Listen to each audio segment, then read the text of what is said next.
Four screenings in a row that Saturday. Last time I'll do that. I hate being around people too much. Unless I have incentive from a future relationship, I'm staying indoors if I'm going to be watching that many films in a day.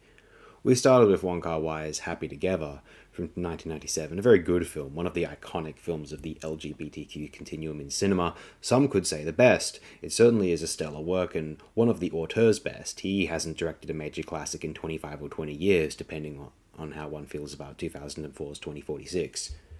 Outstanding cinematography, tremendous performances, beautifully directed and strongly scripted. There's little I can fault Happy Together on, except that the 90s end of history, things will be stable from now on, presents little complexity by comparison to dramas from the 2000s onwards, at least potentially. Now, Happy Together would be, today would be pandering Drek for social media, possibly. But also consider how gallant and profound Moonlight was. Now, don't get me wrong, things like Call Me By Your Name are pandering Drek, obviously. But Moonlight was a film about how things can go wrong, and that this attitude has been instilled in us through the 21st century and will be haunting us going forward.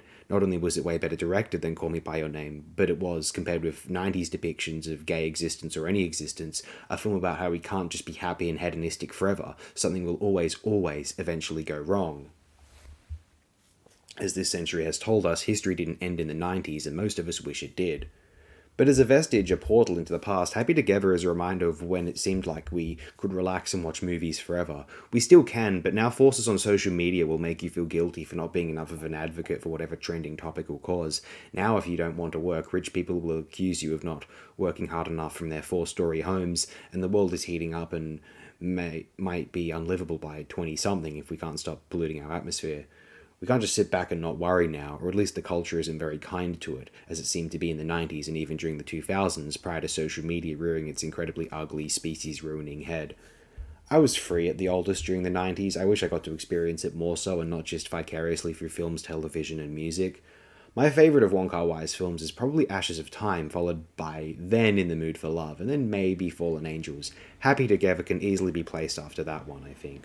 If he directs another classic, we may be able to forgive him for My Blueberry Nights and The Grandmaster, just as his better films allowed us to forgive him for Days of Being Wild and Chungking Express.